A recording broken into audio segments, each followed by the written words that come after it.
a very, very good morning to you. You're most welcome to the West Nile. This is the West Nile Kokoliriko live show that comes your ways every Mondays to Fridays. And I must say, today is the Friday edition, and you can feel that from the vibe. I must say, as we are heading to the weekend, this is when the last edition for this week comes in. And really, I want to take this pleasure now to really welcome you on board, and from wherever you are catching up the show from. And I must say, you are most welcome, because we have really lots more prepared for you, starting right from the region and also to the international level. And that is when we shall be able to also really have some talks here and there with you. And remember, you can also be part of the show and really also be through, that is participating by sharing your feedback on the various feedback generating platforms, and really we shall be in place to really also share them with the rest of the viewers. So I think it is very, very much important for you to really be part of the show. And as I said earlier on, you're most welcome to the Kokoliriko live show with me, Farish Majid. And from wherever you are, I must say you are most welcome. And we do really apologize for starting off that late. It was due to really some technical problems, but now we are able to really rectify the problems, and now we are back fully to really give you what is happening, that is right from the region to the international scene. And in Arua City yesterday, we did have, that is both good and bad. And why am I saying this? Really, we did see the fishmongers really having, that is a demonstration, that is where the bad part is. And for the good part, this is the farmers really. We also did see the first agribusiness and renewable energy expo that is commencing, where we did see so many farmers turning up, and really those are the things that we are talking about. Really, if you are to talk about agriculture, remember agriculture is the backbone of this country. And to me, this is the way to go. So really, so many business entities have really showed participation by turning up for this event, really, which was really quite colorful there, where we did see so many professionals that's in agriculture, ranging from extension officers, that is farmers, also really sharing knowledge with the rest of the farmers out there, which to me was something that was very, very beautiful, because I was able to see a workshop that is for all the farmers at no cost, which is really the way to go, because some of the farmers and then maybe some of the people out there do not really engage in farming because they do not have the knowledge, that is when it comes to agriculture, which was really quite good.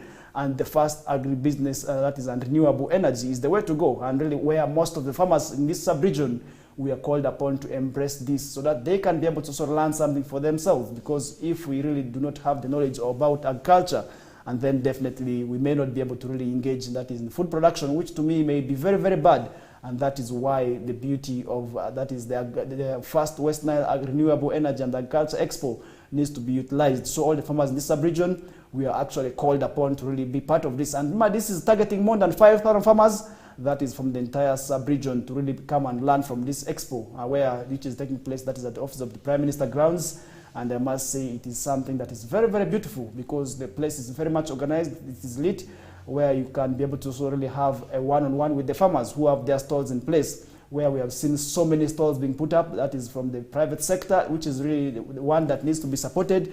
And as we talk about development, remember the West Nile, that is the local economic development strategy, which was really launched, is one that targets, that is the private sector, and really for all the people to really be part of that is the development.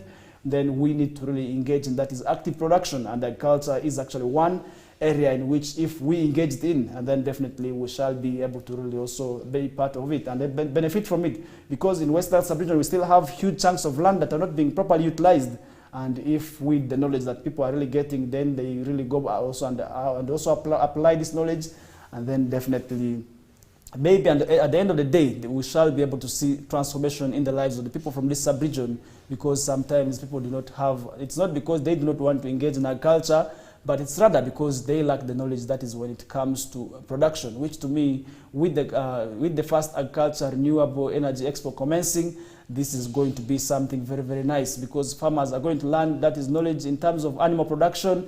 They will be also really learn knowledge that is on crop production, which to me, plus the addition of other veterinary services, is a plus. So I think all these entities that are participating in this first West Nile Renewable Energy Expo that is commencing, that they did commence yesterday, is something that really people of this sub-region need to embrace, because this is the way to go. Agriculture is the way to go. We still have huge chunks of lands in most of the places that is within West Nile sub-region, which are not being utilized. But really, which to me is also quite an advantage, because agriculture is where the money is. People do not know that there is money in agriculture, and really if you want to see and have a feeling that there is money in agriculture, then you need to really move to these stores and see how people are benefiting from agriculture, and really how millions of people are earning from agriculture, and then how people are getting rich over agriculture, really. I think this is where the money is. The stereotype of farming being for, that is the rural or neglected people, I think is where people need to really come to this expo and learn from, because if you really come and really interact with these farmers, definitely I must tell you, you will be able to live as a transformed person, as a changed person, because the knowledge you're going to get from the farmers and the extension officers who are at the ground, then definitely that is going to have an impact on you, because you are going to get this knowledge which is going to help you. It could be the milestone that could transform your lives from that poor status and really also turn it into one that may be able to really transform your life into becoming a rich person, because really we have seen people earning millions of monies. That is when it comes to agriculture. That is where we also see so many times these people really having so many expos, and we have seen most of the times farmers claiming that they really earn millions of monies. That is each and every month from agriculture, which to me some people are not yet impressing. But now I want to inform you that really there is a lot of money in agriculture. There's plenty of opportunities that lie in agriculture, and if we tap into, definitely that will also really change our lives. And to the youth who are still complaining of, that is, poverty or complaining of unemployment, I must tell you there's a lot of opportunity in agriculture, because really if you look at so many of these people who are participating in this expo, these are the youths really. If you look at the organizers, really I must tell you it is something that all the young people out there need to appreciate, because this is something that is organized by the youths, and you really see that the youths are the ones behind this, because they are the ones that can really steer the economy. I must really say that is something that we really need to also appreciate out there, because if the youths are not engaged in active production with the energy they have, then definitely we may not be able to also see agriculture or maybe any other food production activities taking on. That is why we may also fail and really continue to be in the poverty line that we continue to sing of, really, for people to really move away from agriculture with the government strategies in place. For instance, PDM and the Myoga, where government is giving out a lot of millions to people. The millions now, really, if somebody is able to utilize that 1 million product, very good. And really, if he or she puts this money in agriculture, I must tell you the returns you will be able to really get from this money, from the knowledge you got from the expo, you will be able to really change your life, because that 1 million, really, if you put it into production, such as crop production, maybe if you planted cassava or tomatoes on a small scale, which does not even need huge chunk of land, definitely that thing may be also really change your life, because these people's knowledge sharing is really quite commendable. So for people to really be part of that is farming, then definitely they also need to really understand that is a culture, because a culture, for you to really be part of it, you need to first sacrifice yourself, and then at the end of the day, definitely you will be able to get returns which you may not be able to really expect. Because imagine something that seedling that you're buying at 4,000, if you go and plant it, maybe also take care of the land properly, and then you will be able to really sell this not at 4,000 but rather millions, because you did see seedlings being sold at cheaper prices. Really, this is something I must say needs to be appreciated. So I think for this, as for Western Sub-Region, we must really get into agriculture. We must get into farming, because we still have the lands. We are seeing people coming from wherever they come from now move into Western Sub-Region. We have a farmer who is in Obongi. Really, this farmer moved and really planted something that people of this sub-region did not know could actually survive in. And he's now getting a lot of money. Which crop am I talking about? This is really something that people of this region did not know that it could actually survive here. We are seeing him producing watermelons, which are really doing quite well. And that means that our lands are very fertile, and with the kind of weather that we have, maybe if we are supposed to also really get active, that is in the agro-mechanization process that we're talking about, then definitely with the irrigation schemes that we have in place, with the water bodies that maybe we can be able to tap irrigation from, and then definitely at the end of the day, we shall be able to also really see people getting active into agriculture, and then losses such as from the long dry spells may not be there. It could be avoided, because really for people to really get active in agriculture, and then definitely they need to have those risk factors put aside, because if you're somebody who is fearing, who is having doubts in agriculture, and then definitely you will be able to sort of really face challenges of that is your mindset, because mindset is key for you to get active or maybe get engaged active in agriculture.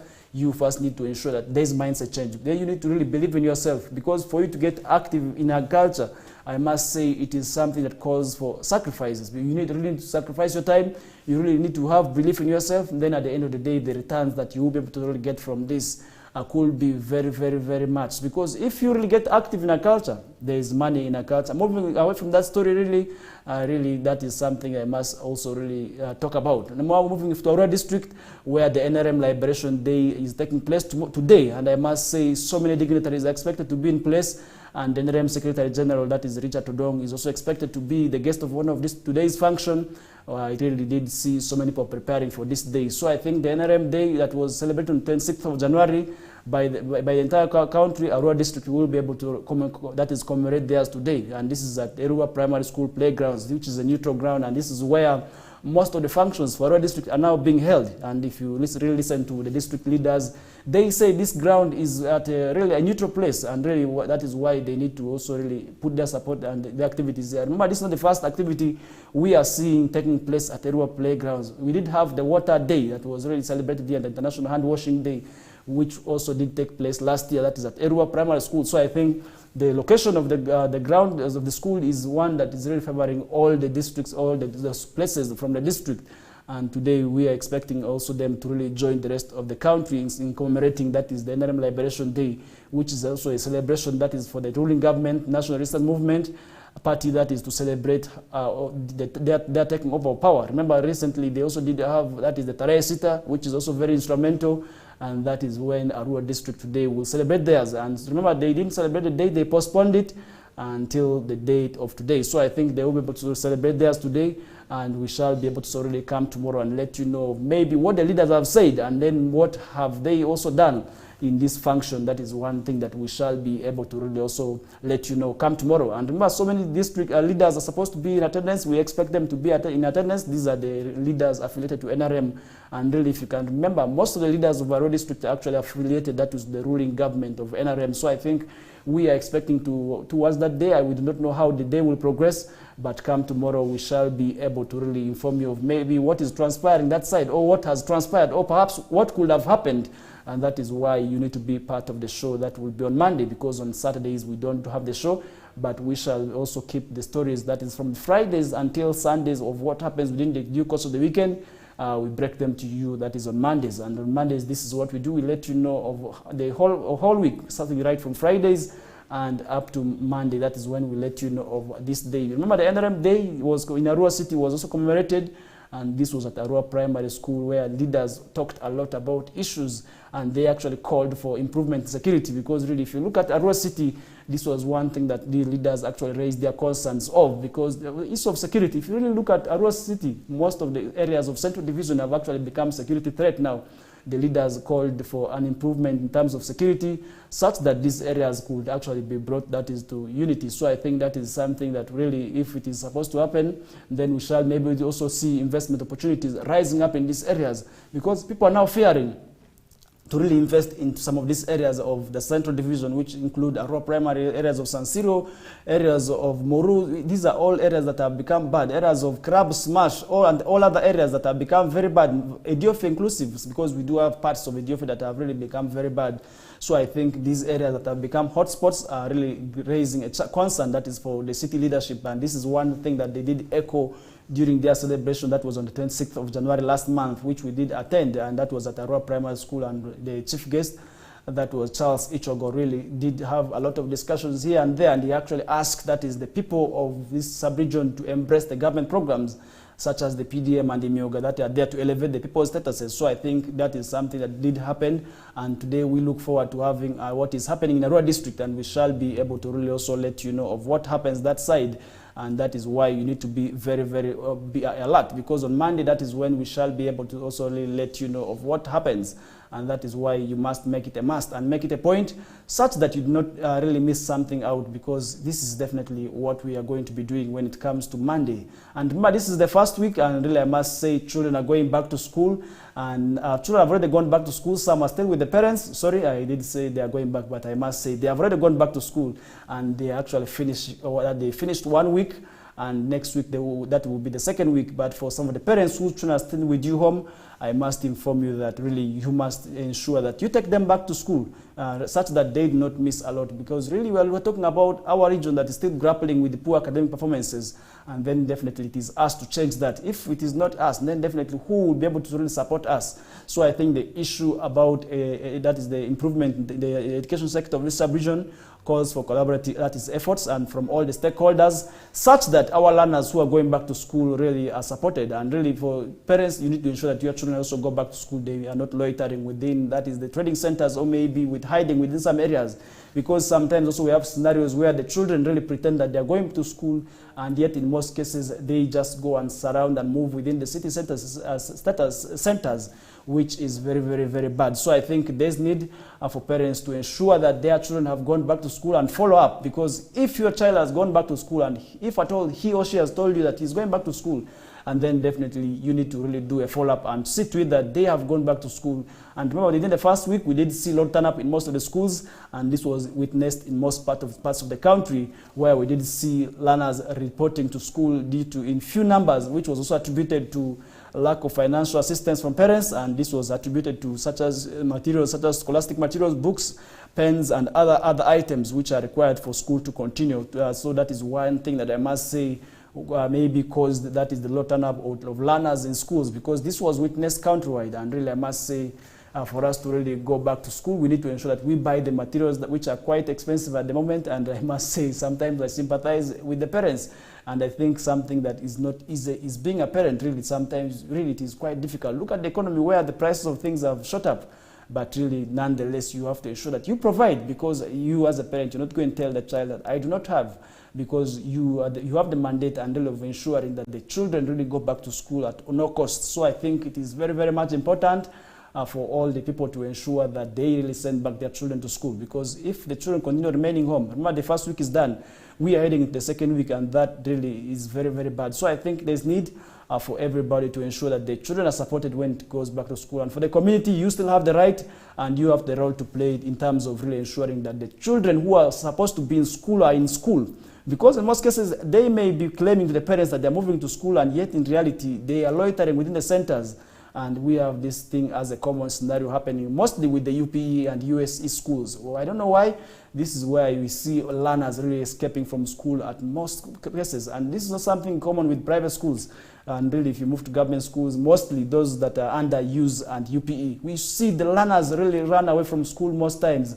And that is something that I must say is very, very bad. And now schools are complaining of the capitation grants, and that is something I will be able to sort of talk to you in the later hour of the show, because this is the grant that is given to the schools and to really support them with the rest of the things. But now if these schools that receive the capitation grants also do not perform, why should government continue giving them the money? And that is the question that we are asking ourselves this hour of the morning. But I think it is high time that we first run for a short commercial break, and when we return back, we shall be able to really continue with the discussion from there. My name is Farish Majid, and it's a great pleasure having you on board, and really do not move away from your dial.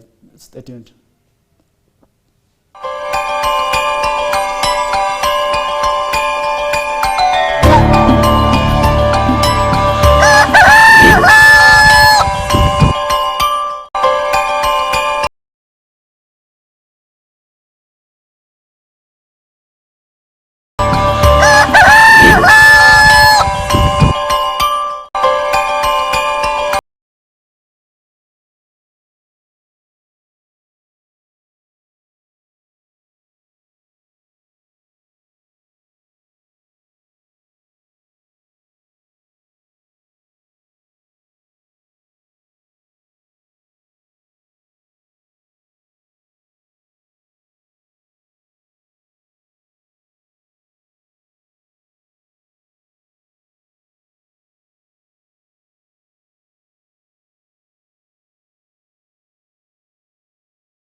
Times!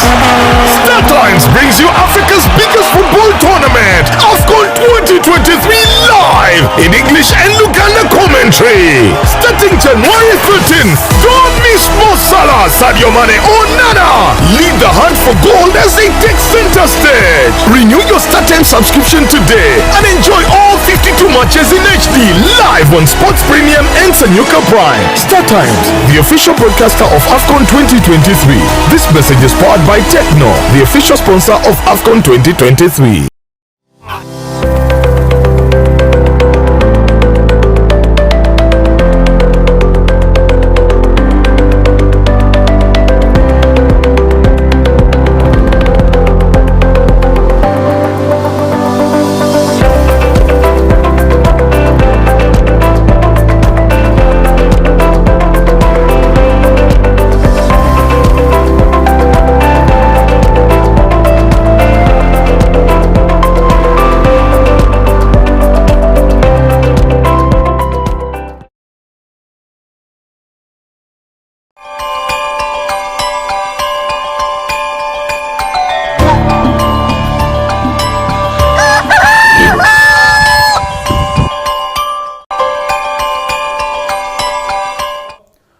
Welcome back from that short commercial break. I hope you are still with us, and that is why we are already here to also let you know of what is happening. That is on the morning updates of the Kokoliriko live show with me, Farish Majid. And remember, you can actually be part of the show by really sharing your feedback and maybe of what you think. And we started the discussions right from that is the first Agriculture and Renewable Energy Expo that is already taking place at the office of the Prime Minister grounds in the Rose City, where farmers are learning and really also sharing ideas here and there to see to that they benefit, because really we are talking about the dry season. Very soon we're already seeing signs of the rain season returning, and that means that people will have to get back into agriculture. And we also did talk about the schools. I really gave you a hint of how the schools are progressing, and really how parents also need to ensure that they send their children back. And now moving away from that, we really have lots more.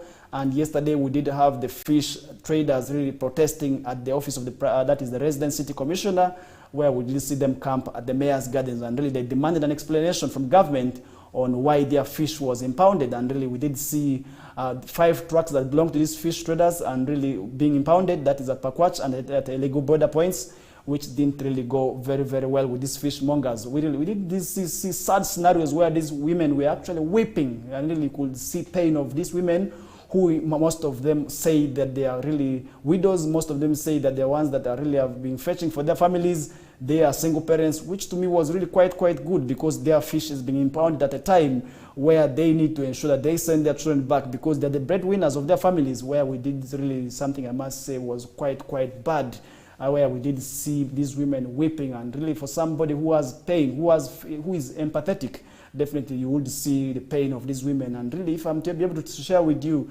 that was something that was really quite sad there. And because their fish was impounded by orders, according to the information we got, was impounded on orders of one of the UPDF soldier that is in Pakwach. And really he said actually when the leaders tried to follow up, really the officer did not actually consent, that is to release these trucks, but rather said there is going to ban this fish. And really the women kept on demanding for their fish to be released. And this was something that the officer really arrogantly did reply to these women and the leaders. Something I must say was quite bad, because really if this fish is from South Sudan, this is something actually the leaders were asking, more so the leader of Chamber of Commerce, that is Deborah Ronald, who was actually with these traders, that is at the office of the Prime Minister, that's the resident city commissioner, camping there at the mayor's garden in this meeting, actually raised this concern that if this fish is from South Sudan, and this fish already was released, that is by Uganda Revenue Authority, and also actually passed, that is the requirements to enter within the country, how can it be impounded that is within the country? And remember our laws, that is the Fisheries Protection Act, really prohibits that is us from dealing in mature fish. And this was actually the grounds on which this UPDF officer who impounded this fish said that this fish that was impounded was immature. But now we are talking about this fish that is coming from South Sudan. Really, was it also the mandate of the Ugandan government to ensure that they are really also impound this fish? That is something I do not know, but really we are still following up, and we expect the course of law to take its course, and also really provide justice maybe to these women or to any other person who is feeling that is the pain of this of these traders. Really, I must say it was quite sad. And the area member of parliament actually also raised concern about this. That is the for Central Division. That's Atima Jackson actually also raised concern about this, and that is something we're talking about, because these women actually kept on demanding for their MP to come and explain to them and to come and account to them. This is the demand that they were making, because they expected answers from him. But lucky enough, he was able to also really raise this concern. That is yesterday, and now we are seeing this, and we are still following up on. We have so many leaders, that is both from the entire West Nile sub-region, echoing their voices about this. I also did see the Nebi, that is Nebi LC5 talking about this. That is something I must say also. We expect concerted efforts by all the leaders to see to that this issue maybe is addressed amicably, because one person who is errant cannot make the whole society suffer, because these women really, with the fish that was coming from South Sudan, really you're giving them pain. And really, if you are a person really who has feelings, then definitely if you saw really how these women were weeping, they're almost walking naked in protest. But really also their leadership came in that is calmly to resolve this issue and really call for calm. And that is something that the resident city commissioner Charles Ichogor did ask them to really ensure that they act towards, because if they that is acted arrogantly, then definitely we may not be able to so really see something that was good. The results could be very negative, and you could maybe also see police tear gassing them or police shooting bullets at them. But really, I must say, they acted calmly. They walked from the market, that is at the real main market, to really moved to the RCC and really demanded for an explanation from him.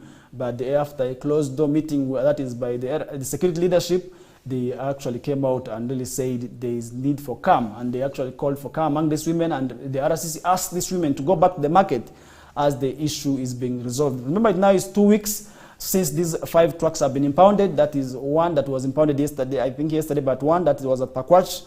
And then the 4 others we impounded, that is at Elegu border points. And remember, recently we also did see the South Sudanese fish dealers in Arua City also complaining about the same, about their trucks that is not from that was barred from entering to the country on orders of, that is, Uganda Revenue Authority, following the ban on, that is, on South Sudanese registered now motor vehicles from entering the country. And this is one thing that the fish traders also did question a lot. And now they also protested and said if this continues the way it is continuing, it will force them to really move out of the Ugandan market, and that would push them maybe to the neighboring Democratic Republic of Congo, where the demand for this fish is also very much high. And where will this really put the fish traders, that is in the West Nile sub-region, more so the youths who have been engaged in this? I don't know where that is putting them, and then maybe this could also really return them back into the activities that they were doing. Because most of these youths, if you really interact with them, they will tell you they were really engaged in bad activities, but this fish kept them bad. It kept them back. It really brought them hope of really working hard and then maybe desisting from criminality. And that is something that they did say. And most of them actually confessed of them formerly being thieves, of them formerly being prostitutes. But now this fish, actually, which we are talking about, really transformed their lives, and now they're earning a lot of monies from it. So I think government also has been earning monies from it, and then there's need really for the stakeholders to really come together and address this issue, because once that is not addressed, then definitely the cries of these innocent women who are in the streets, who are in the markets really trying to survive and really also trying to make their families better, maybe also really, their efforts could be really lowered down. So I think there's a need for the stakeholders now to come up together and address this issue, because one person cannot fail the whole system, and that is why we also need to follow up on this issue. We are still following it up on, and that officer, and we shall be able to really bring him to book. And most of the leaders actually promised yesterday they are going to demand for the transfer of this officer, who is very much errant and doesn't want to listen, because really most of these women, if you listen to their cries, their pleas on how they really move with the fish to see to it that this fish enters the Arua City main market, then definitely you will be able to really sympathize with their pain, where sometimes they told us they have to really ensure that they hire different vehicles, because some of these vehicles are suspected. And once a vehicle is suspected, they also really have to sometimes borrow people's houses, which is, to me, increasing on the expense of them really to come with this fish. And that also has a negative impact, that is on the final consumer, who is here in Arua City but doesn't know how this fish really comes or back. So I think that the final consumer is the one that would actually feel the pain the more, because that increases on the price of the fish stock. So really, that is something we need to work towards if people are to continue consuming fish in this city. And then definitely there's need for people to reunite, because this issue, once it is not resolved, and then definitely people will be able to sort of continue suffering the way they have been suffering. So I think there's need for the fish traders to be supported, and that way they will be able to really see to it that their lives are improved, because we are talking about the PDM, we're talking about all these government efforts that are trying to improve on people's livelihoods, and now people are also really trying to bring efforts by the government down, then definitely that makes me raise questions in my mind. So I think if efforts are being, killed by some individuals who need to be brought to book, so I think the government needs to look up at such individuals very well. Other than that, really, people are going to continue the way they are crying. Because if I look at the fisheries the protection unit, which is really doing a lot, we really appreciate them, because if people continue really operating in the immature fish that we are talking about, most of these water bodies, people that is trading in this immature fish, but now we have seen that going down.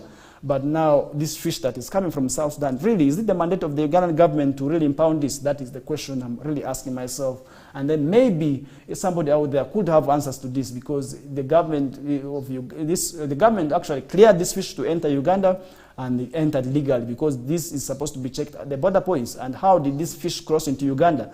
That is something that we really don't know, but we are still following up on, and really we shall be able to sort of let you know more of that. But other than that, I think there's need for people to really continue doing a lot, because when it comes to such cases, such efforts by government are there to really see to that the beneficiaries, more so these women who are vulnerable. These are vulnerable women, by the I must tell you, as I said earlier on, most of them are widows, most of them are single parents who are raising their children, who are paying fees from this, who are buying food, who are really, it is quite bad when such scenarios really continue to happen, and then as a society we keep quiet about them.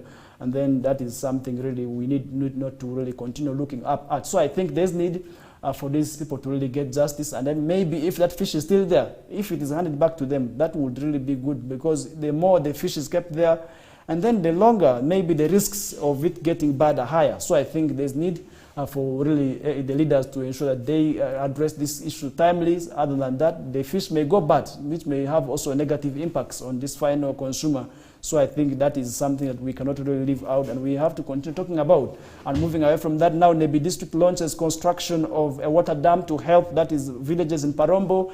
That is really a plus for them also, I must say, because water is something that really we have been complaining about. And remember, most of these urban areas, more so in Arua City, have been lacking access to water. So I think recently we did see most of the leaders also raising their concern. And remember, the dry season is one that really also sometimes comes with its negative impact on the water sources available. So I think now with the efforts by that is the Nebi District launching this, definitely that is going to really improve on water that is supplying within the area. That is also a kudos to them. So I think we really appreciate such initiatives, and we really need to support them, because water is life. In most cases we say water is life, but really if you do not know what water can mean to be, then definitely you need to really move to this sub-region during the dry season, where the mothers, where the sisters have to trek long distances in search of this water. Then definitely you will be able to sort of know why water is quite good, because water is everything. Really, without water, really there's nothing that you can do. There's nothing much you can do when it comes to cases of it being without water.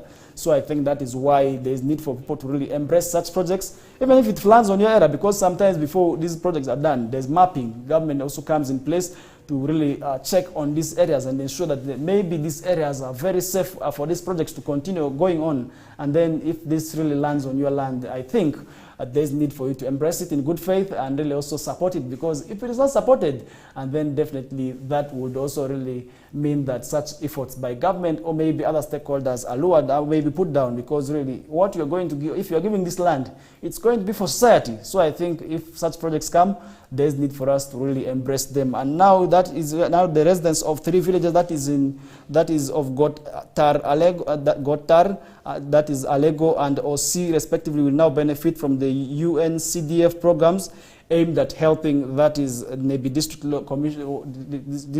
District with this commissioning of the water project. So I think that is something that we cannot really leave out, because if water is not there, then definitely people will continue crying, people will continue suffering. That would also really mean that they would be able to really suffer when it comes to cases of water. So I think water is life.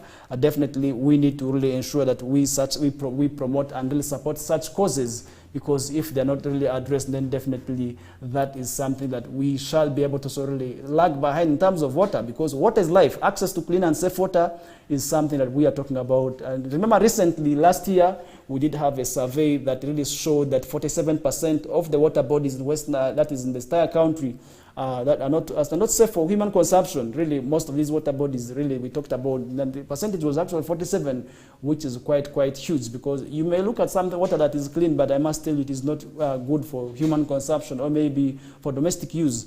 So I think really with such efforts to see to that water maybe is brought closer, that would also really be good. So I think that is why we need to also really support this. And now stakeholders are really promoting innovation, that is innovative horticulture technologies for women entrepreneurs. So I think for farmers who are women, definitely this is something that is going to benefit you, because if I look at horticulture, really most of these crops that may be able to be produced in bulk may lack where to be stored. So I think if such causes come up, there's need for us to really support them, because with this water actually that is really been constructed, we could use and then maybe tap into it and use it for farming. Because if really this horticulture we're talking about is not addressed, then definitely that is something that could be able to sort of lag behind. So I think there's need for people to really come out clearly to really embrace such government initiatives, because at the end of the day, that is going to have an impact on you as an individual and on your families and your entire life. So I think that is why people need to really come out and support such causes, because if it is not done so, definitely that is going to have that devastating impacts on both your life and your neighbors, on your livelihood. So I think that is why people need to come out clearly at all times to see to it that they support such government initiatives that would also really impact greatly on the lives of their people. So I think that is why people need to come out clearly to see to it that such causes are not put that is not put into proper use. We have to benefit from them, because if we really take advantage, if we not really take advantage of such activities, and then definitely that would also really impact negatively on the livelihoods of the people that we're talking about,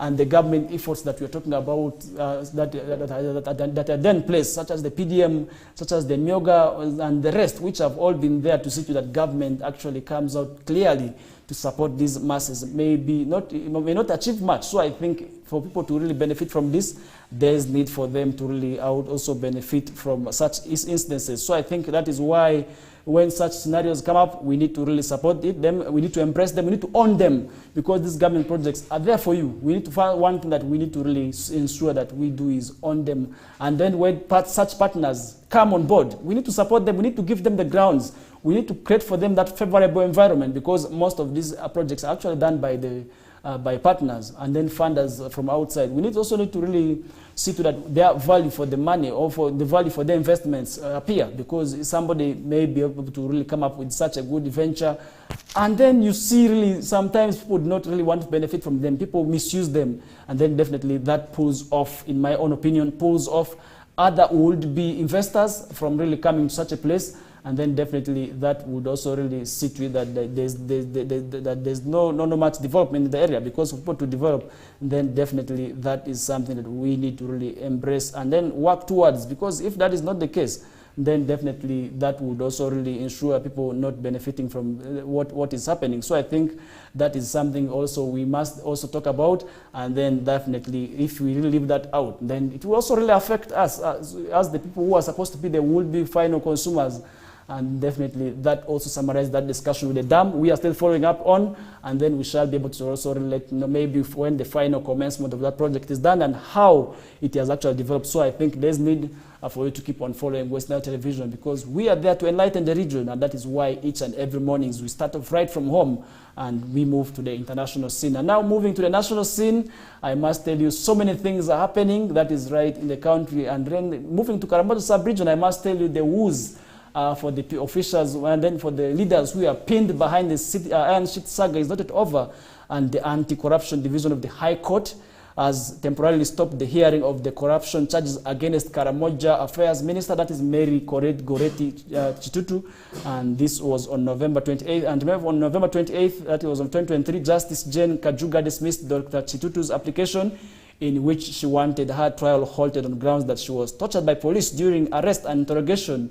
And now that is the question I'm also asking myself. Is it true that really sometimes these ministers are also tortured by these police officers? Or maybe that is just something that was just said. I do not know. We are still following up on, because that matter is still in courts and it is yet being investigated.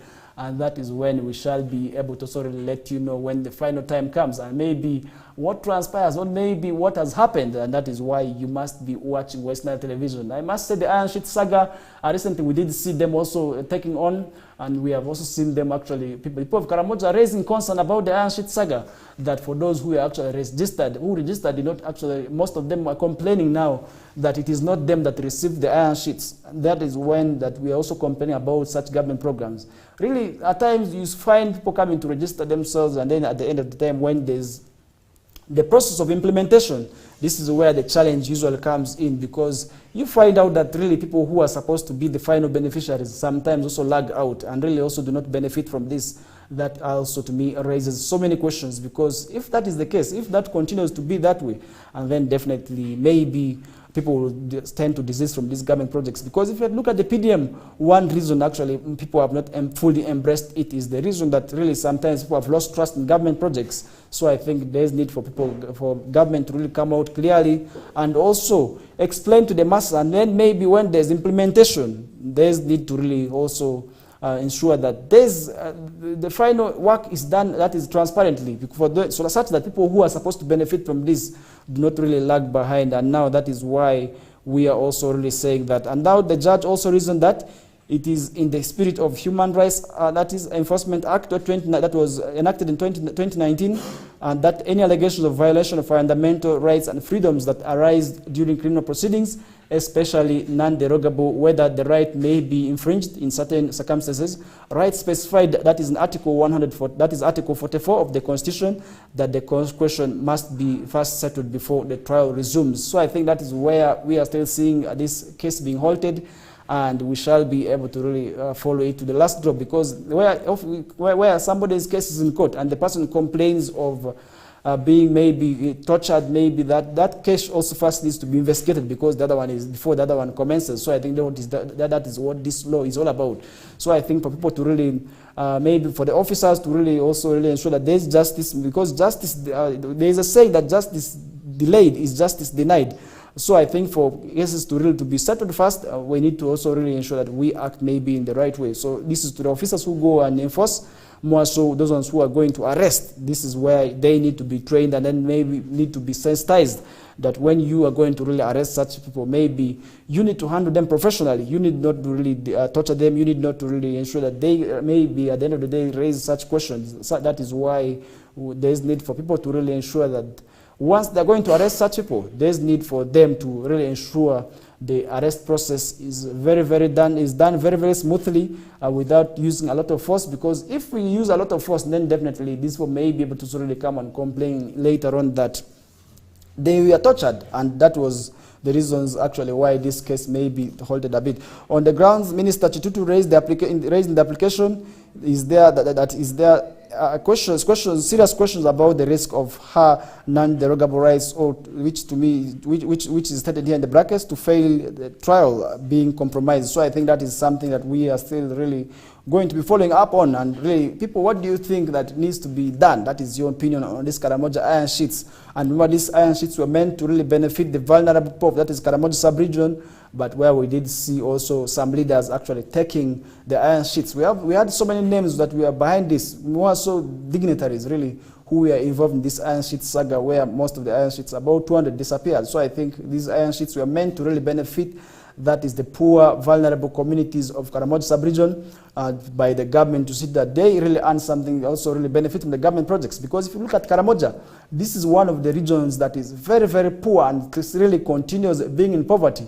And that is why we are always also sympathizing with them, because usually while growing up, we had that negative stereotype that we shall wait for Karamoja to grow. Something that really was quite bad, which to me, in my own opinion, also needs to be stopped, because that is something that really was there. But now we need to ensure that there's development. Government is striving very hard to see that the people's livelihoods are changed, and that is why all these government projects that are coming in place, in my own opinion, would actually first go to these vulnerable, poor regions, which we are talking about. We are really to look at the northern Uganda, where actually Karamoja is, because Karamoja is in the northeast. This is one of the regions actually that is very poor. So I think there's need for such maybe regions to be supported, and if they are supported, then definitely that would also really greatly impact on changing their livelihoods. Because really, if we continue talking about the socio-economic transformation, then definitely we need to first look at the vulnerable poor, which to me are the people of that region. So I think despite all the resources that they have, there is need for them to be also sensitized and then maybe educated, and then because education is the way to go, because really if they do not go back to school.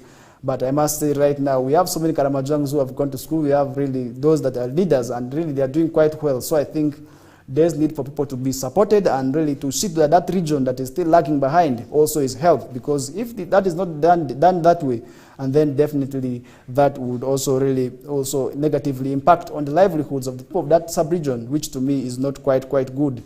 Because if we continue to be, or maybe continue singing of the poor sub-songs that really we knew of, that Karamoja is a poor region, and then we do nothing, then definitely we are talking about nothing over. That is something that also really is something bad. And then also looking at the papers here, there's rising concern over the rising cases of crimes among the children. Those are the juveniles. And this is something also yesterday we did talk about when the officers, that is from the police, also were here.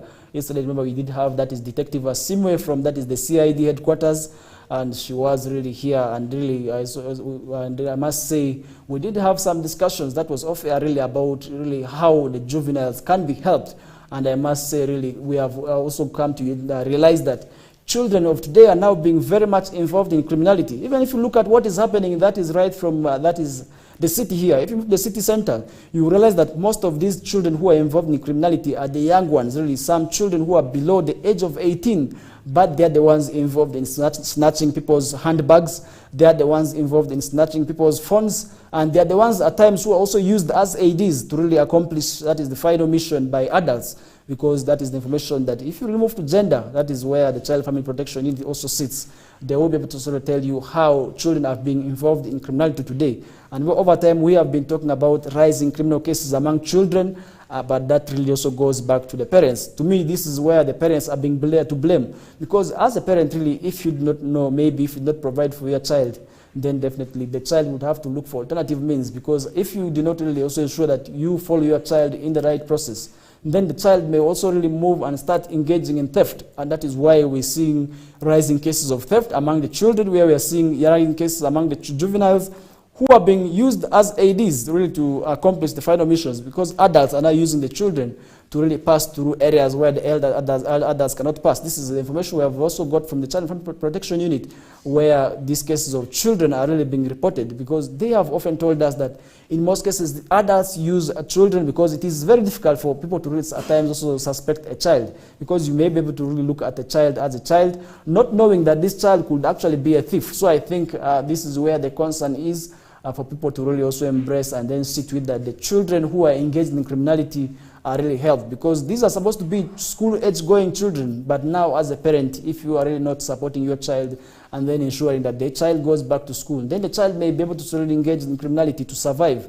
Look at what is happening really in the streets, and more so in the streets of Kampala. You will find that these children who are on the streets are very young, but you start asking yourselves maybe where are the parents. You'd fail to get answers, and you really wonder where these parents actually come from. And that is where I must say it is very, very painful for you to continue seeing children really being that way, for them to really continue being without support. Really, it is very, very painful, because if you move to Kampala, you should be able to really look at those children who are begging. Then you will be able to really sympathize where the children are coming from and how do they really get on these streets. Is usually the question I ask myself, because some of these children move very far distances, all the way from Karamoja, others even move from this Western sub-region, and they find themselves in the streets of Kampala, and they have to survive. And where there's no work, where there's no job, they end up really engaging in criminality to survive. Because if there's no food, if there's no shelter now, you have no option but rather be that is initiated into criminality, because some of these children are really get involved in criminality not because they want, but sometimes situations or circumstances really also really puts them into that. And now move at how maybe these children are rehabilitated. Look at the rehabilitation centers. Most of the regions actually lack the prisons for these young children, and that is one area also that maybe if government is to address, and that is where it could be a very, very good initiative. And remember, in Arosti we have one that is at Giligili, which is a children's rehabilitation center, where these children who are involved in criminality are kept. And that is why parents also need to really embrace. If your child is a criminal, take them to that remand center for the children. Then that could also really, at the end of the day, also see them transform their lives. Because we have seen others also now transforming their lives from the time they moved from that prison. They are now good children, because these juvenile prisons are not very many. And really, I must say, there's need for government also really to support them, because we are seeing now a rise that is in criminality among the children, which now calls for support from all the stakeholders. And really with that, we are going to be running for a short commercial break. And my name is Farish Majid, and from wherever you're watching us from, I must say it's a great pleasure having you on board. And that is why we always have to come and discuss a lot of pertinent issues that affect the region and the country at large, here and there.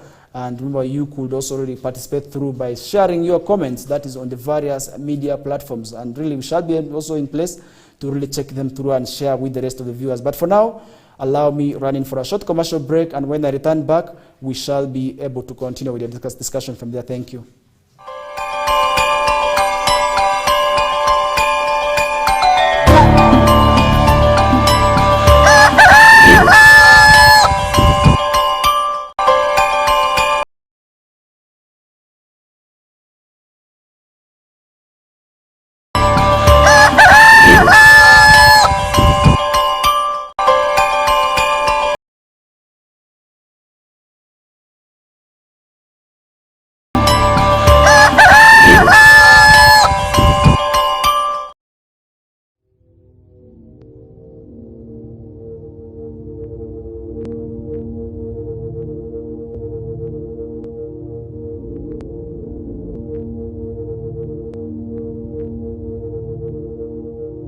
West Nile TV, lighting up the region.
AFCON, all 52 games live only on Star Times.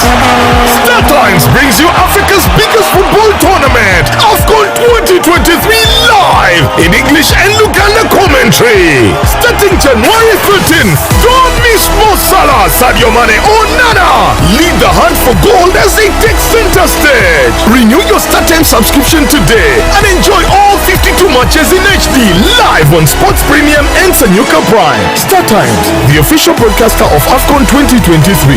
This message is powered by Techno, the official sponsor of AFCON 2023.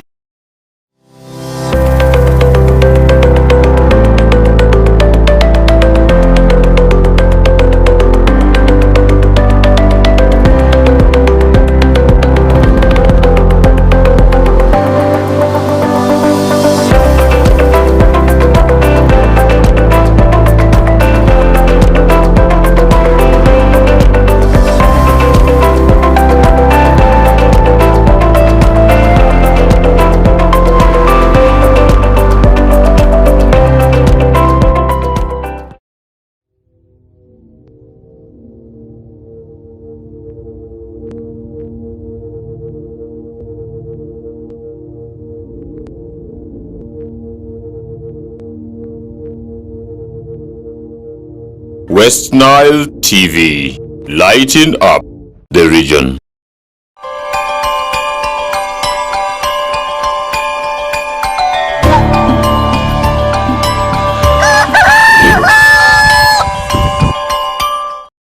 Welcome back from that short commercial break. We are still continuing with the morning updates. My name is Farish Majid, and from wherever you are watching us from, I must say it's a great pleasure having you on board.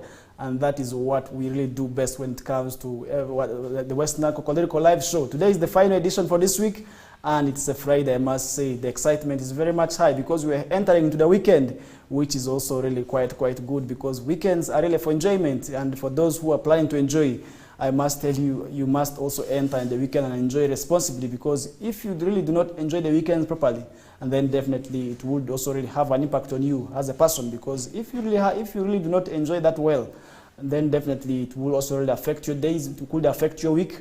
That is why really we have to really also ensure that we talk about this. And now to sum up the discussion with, and remember today is the final day. So many things happened over the weekend.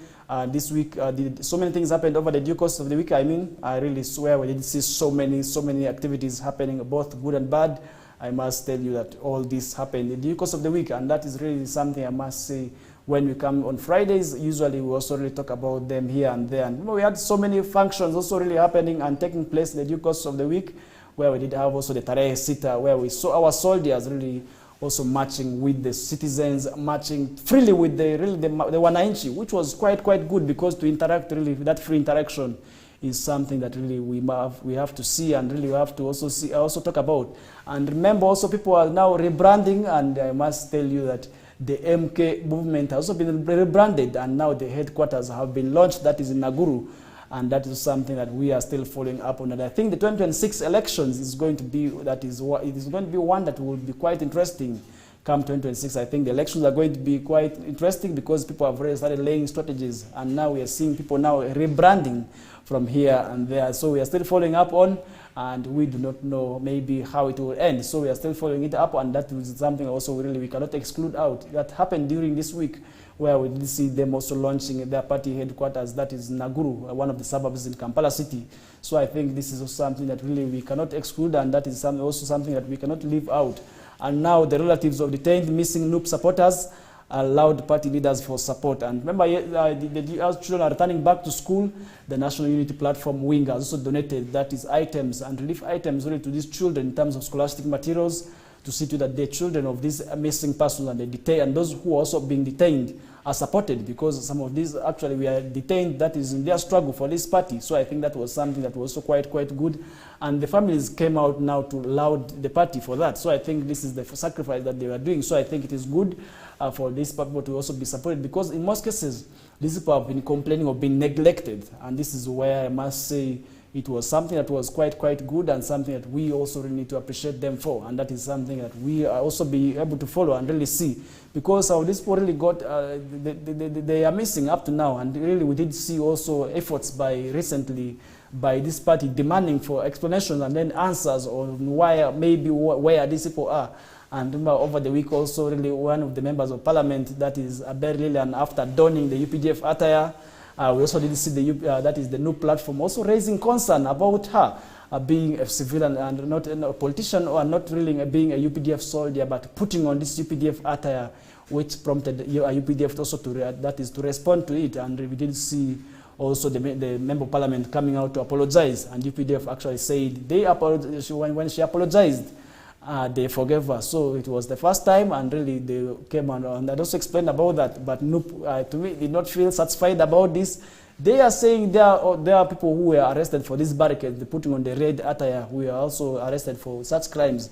And now somebody in broad daylight is putting on this UPDF uniform and taking photos, and really with evidence, which to them was not fair enough. So I think that is something we are talking about, and we are yet following up on this to the last drop. I will not know when it will end, but I must tell you this was one of the complaints that was actually raised in the due course of the week. So I think that is something also we cannot exclude, and definitely it is something that also happened over the due course of the week, where we did see the National Unity Platform party members also raising concern, and that is something I must tell you that happened.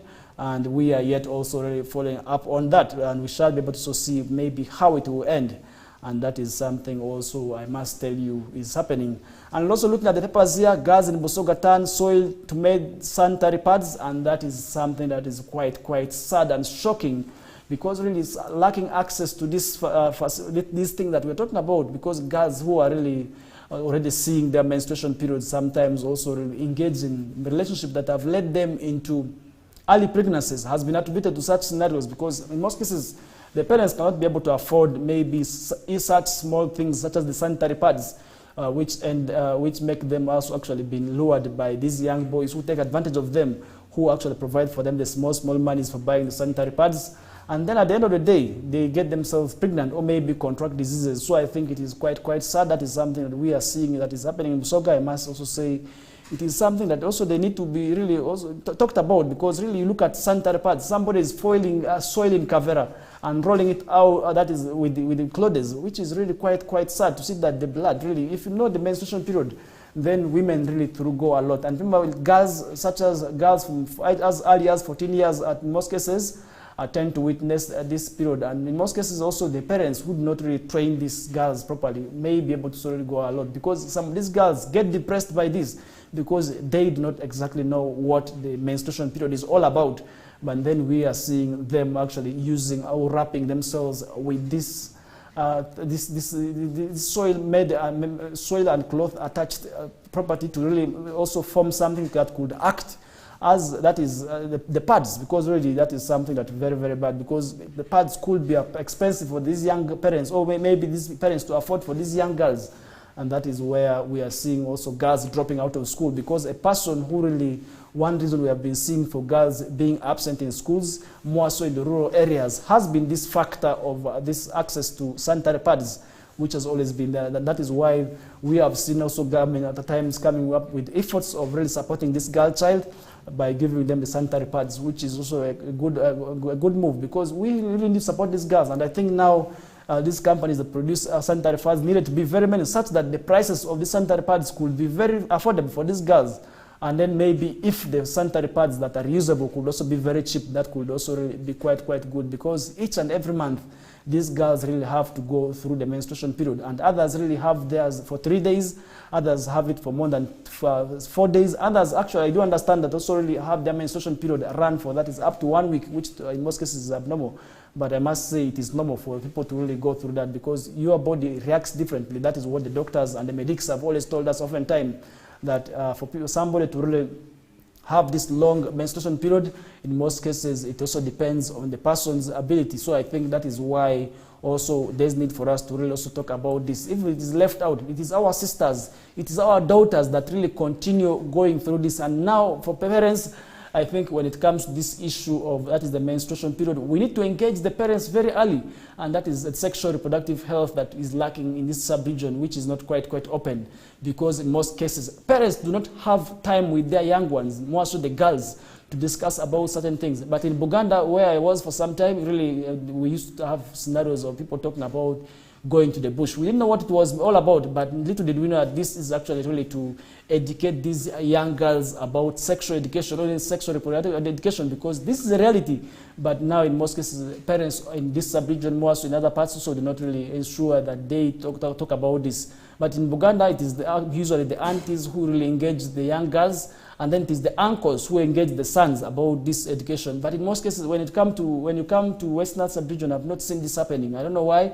But I think it is time for really our parents now to go back, or the elders, to really start laying strategies such that these girls, or maybe these boys who are still growing, because growth is something that is really very bad, and sometimes it comes with its fears. You see a young boy getting the pubic hairs and starts getting worried and really fearing that he or she is going to become old, or maybe something wrong could be happening to them. But now if we really engaged and taught them early, that would also, to me, really improve on the sexual or maybe the reproductive health of these young ones. So I think that is something that really we needed to talk about. We cannot also really live just like that, because it is not happening. What is that? What is it like? Why is it lacking? Why are we not supporting our parents? So I think that is also something that we cannot really exclude talking about. So such that really these young girls whom we are talking about, whom we are targeting, these adolescents, have knowledge about reproductive health. And the schools also need to start, they have that component of reproductive health incorporated, that is, to me, in the curriculum, such that these young girls, when they start experiencing such scenarios, they are not left out, but rather they actually get the knowledge, or maybe have the feeling of it all. And really with that, we come to a close of today's discussion. But really, before signing out, we must thank, that is, Richard and Rio, for your comment. I also do very much appreciate, that is, Toha Wachawaseme, for that, and the rest who we are really part of the show right from the time we began till this hour of the morning. And my name is Farish Majid. Today is the final edition for this week. We shall be able to really bounce, that is on Monday, and to also really have what is happening on the morning updates. And this is where we give you some of the stories that could have transpired in your absence or in your know. That is why you need to also be part of the West Nile TV Kokoliriko show, because for you to be an informed person, and remember, we have a saying that information is power, and really if you have information, then definitely nobody can be able to lie to you. So I think that is why we really need to also really support one another. We really need to also talk about issues right from the sub-region, that is West Nile, to the international scene, because what we discuss here to have an impact on the society. And as West Nile Television, our #1 goal remains, that is to enlighten the region. And we cannot really enlighten the region by not having discussions on issues that start from the region. And that is why we started with the Agriculture Expo. We also talked about the fish traders really echoing their complaints. And now we also expect justice for these women. We expect them now to really also get back their fish before this fish being burnt. And now that officer who impounded the fish actually did have a communication with the leaders that this fish is going to be burnt.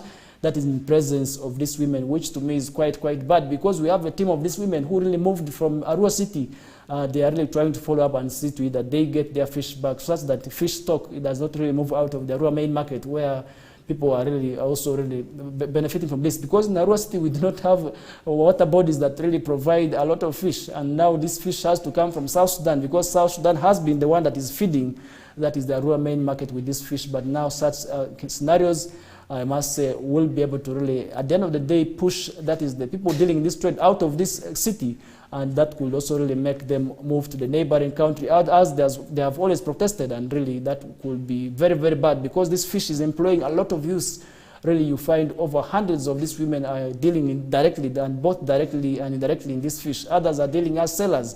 We have boys who are working as brokers in this. We have really quite many being employed in this fish sector. So I think government needs to really come out and really support these women, and that would also really greatly improve on their livelihoods. And with that, we come to a close of today's discussion. I want to thank you so much once again as we pave way for the Ewalaza News team with Mukulia Lawrence. Thank you so much. Catch up again till next week. Bye-bye.